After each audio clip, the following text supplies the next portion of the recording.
Nah, ini arti kata konsep mengenal dia. Saudara lihat Abraham.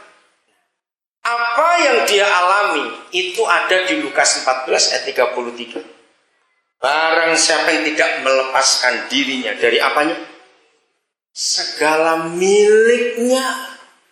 Di dalam bahasa Jawa ada kata kemilikan. Itu sulit diterjemahkan dalam bahasa Indonesia. Kemilikan itu orang yang tangannya itu rapatnya luar biasa. Tahu kata itu artinya apa itu? Pelit, betul. Tangannya itu kalau sudah punya apa-apa itu lebih baik busuk dan rusak di rumah asal jangan kasih orang. Itu orang kejam sekali. Makanya awas di rumahmu banyak barang nganggur, awas. Lepaskan diri kita dari segala yang kita miliki. Kalau tidak, kita akan jadi muridnya. Kalau saya katakan dengan serius, jadi begini, maaf ya, jangan ada yang tersinggung. Menurut 3 ayat ini, persyaratan mutlak jadi murid Yesus. Menurut saudara, kira-kira berarti banyak murid Yesus yang palsu dan munafik. Ngerti kata itu? Coba jawab, banyak gak yang palsu dan munafik? Banyak. Karena walaupun hanya 3 syaratnya, tapi ini beratnya luar biasa. Satu kali saya pernah ngajar ini, terus ada orang tua, aduh, ya Pak Daniel sih enak ngalami umur tahun 73 itu belum ada handphone, belum ada macam-macam. Ya memang hidup nggak punya apa-apa. Sekarang kan beda.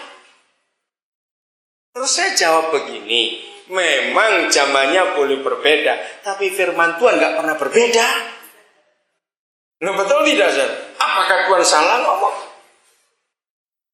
Coba saya tahu firman itu dari muda dulu, mungkin gak seberat sekarang. Saya sudah punya anak, saya sudah punya itu. Saya bilang, Pak, maaf, anak saya lebih banyak dari anak Bapak. Saya bilang. Dia tanya berapa anak Bapak? 600. Saya bilang. Itu yang kira-kira aja yang dihitung. Jadi dia masih ngotot. Saudara perhatikan firman ini. Maka itu di awal tahun ini, ayo kita belajar seperti Abraham. Temukan siapa dan apa Ishak kita. Tahu kata Ishak itu? Kalau saudara dan saya belum pernah menemukan Ishak, ingat, korban yang Tuhan minta itu pasti korban yang terbaik. Ishak itu yang terbaik.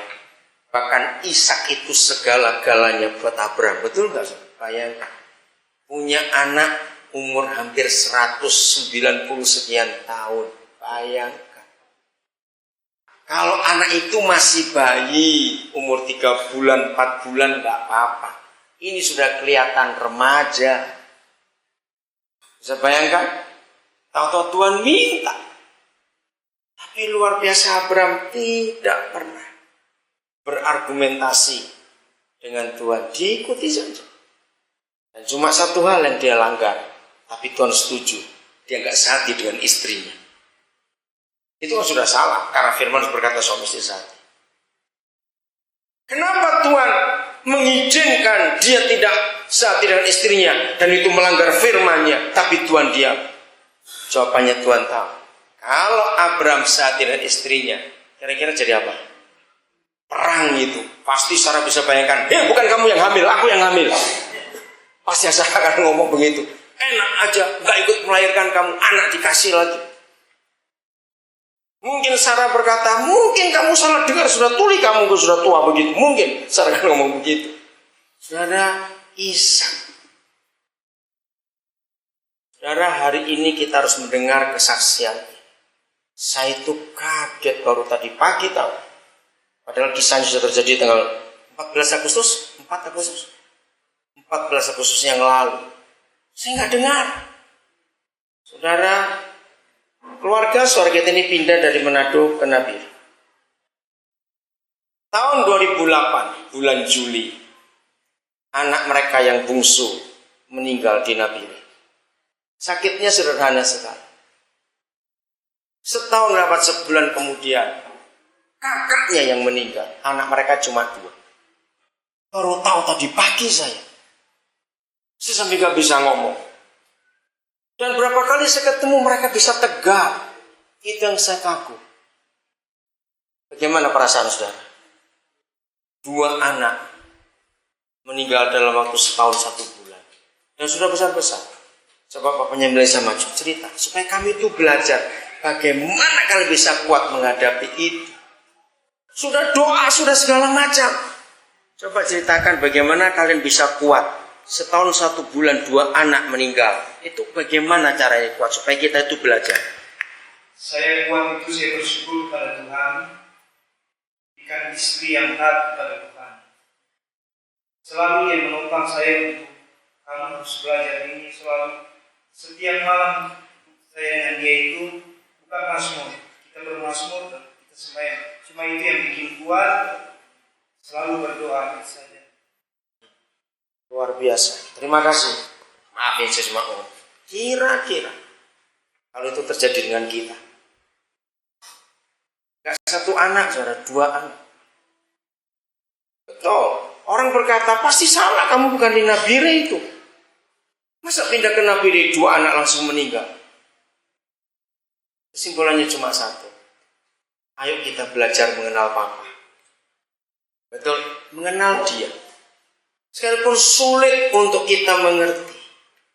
Maka itu persiapkan diri kita lewat Lukas 14 tadi. Jangan lupa. Sehingga ketika setan menunjukkan yang paling jelek dalam hidup kita, mereka gak bisa curi iman kita, gak bisa curi Yesus dari hidup kita. Sampai ada yang bisa tercuri. Itu karena pengenalan kita kepada dia sebagai Papa. Itu belum baik. Yesaya pasal yang ke-55. Nanti renungkannya di rumah, Lukas 14. Supaya kita makin kuat di dalam dia. Yesaya 55. Ayat yang ke-8 dan ke-9. Yesaya 55 ayat yang ke-8 dan 9. Nah, mengapa dalam Hosea 6 tadi Papa minta setegas itu? Berusaha. Mari kita mengenal. Dan berusaha sungguh-sungguh mengenal Yahweh. Sebab rancanganku bukanlah rancanganmu, dan jalanmu bukanlah jalanku. Demikianlah firman Yahweh. Seperti tingginya langit dari bumi, demikianlah tingginya jalanku dari jalanmu, dan rancanganku dari rancanganmu. Bayangkan. Jarak cara kita berpikir dengan Papa kita berpikir itu sejauh langit dari bumi. Saudara, kalau kita pernah lihat rel kereta api yang jaraknya nggak sampai 2 meter, pendek bukan? Tapi nggak akan pernah ketemu ujungnya. Betul. Kalau ketemu ujungnya bukannya rel kereta api, jalan sepeda namanya. Nah, yang jaraknya cuma 1 meter lebih aja nggak pernah bisa ketemu. Apalagi yang langit dari bumi begini, mana bisa ketemu? Kalau kita tidak mau berusaha setiap saat, nggak cuma setiap hari, untuk mengenal dia. Coba saudara renungkan kalimat ini, baru saudara jawab, iya atau tidak. Ternyata mengenal seseorang itu paling baik ketika orang itu berbuat nggak baik pada kita. Waktu kita berusaha mengenal seseorang, kalau orang itu masih bisa baik kepada kita, ternyata itu pengenalan yang semu, ya atau tidak? Nah, ternyata seperti itu dengan Papa di surga. Kita akan bisa mengenal dia justru ketika kita anggap dan kita tuduh dia nggak baik dengan kita. Namanya apa itu? Ketika kita menghadapi masalah. Di sini kita perlu belajar betul-betul. Temukan Ishak dalam hidup kita. Temukan. Kalau kita bisa menemukan Ishak di hidup kita, setan gak berani buat apa-apa kepada kita. Kalau Ishak itu diambil Tuhan beri, mungkin bapaknya Melisa berkata, iya tapi kan Ishak gak jadi mati. Saudara, dengarkan ini.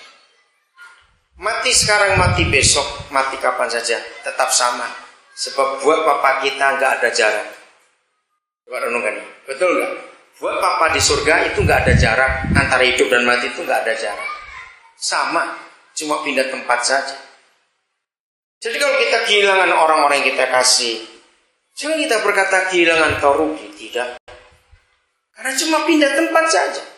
Dalam kebenaran kita semua saudara akan bertemu bersama-sama lagi, amin. Nyatakan ini kepada iblis, maka iblis gak pernah dibuat apa-apa kepada kita.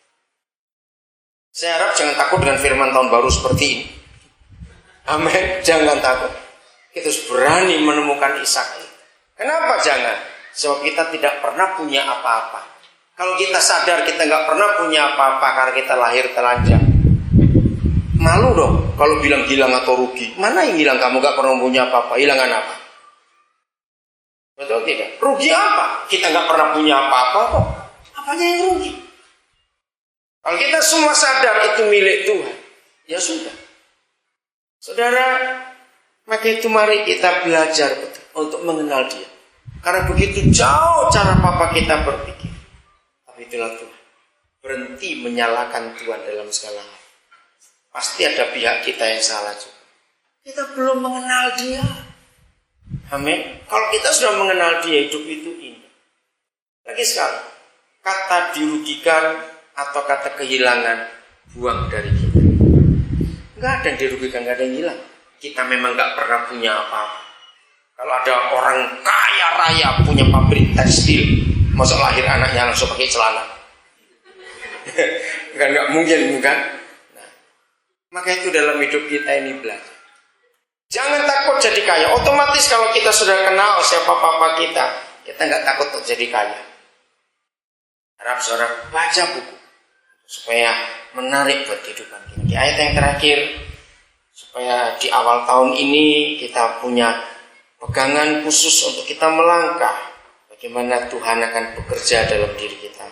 Mazmur pasal 119. Saya suka ayat ini. Ini ayat yang menguatkan saya waktu saya dalam kesulitan pertama kali saya ke RRC tahun 82. Mazmur 119 ayat 71. Baik kalau kita akan baca bersama-sama ayat ini supaya setan kalau menggoda kita mikir-mikir, percuma orang itu digoda. Enggak takut penderitaan, enggak takut apa-apa. Ya, Mazmur 119 ayat 71. Kita baca sama-sama. Bahwa aku tertindas itu baik bagiku, supaya aku belajar ketetapan. Amin. Tertindas itu baik, difitnah itu baik, difitnah itu baik, amin. Disalahkan itu baik, digencet dan dipites itu baik, amin. Serius sudah, karena kita bisa belajar akan ketetapan Tuhan dalam hidup. Maka itu kenapa Yesus berfirman, berkati orang-orang yang menganiaya kamu, yang membenci kamu, berkati orang-orang. Nah, sungguh dengan itu kita akan belajar.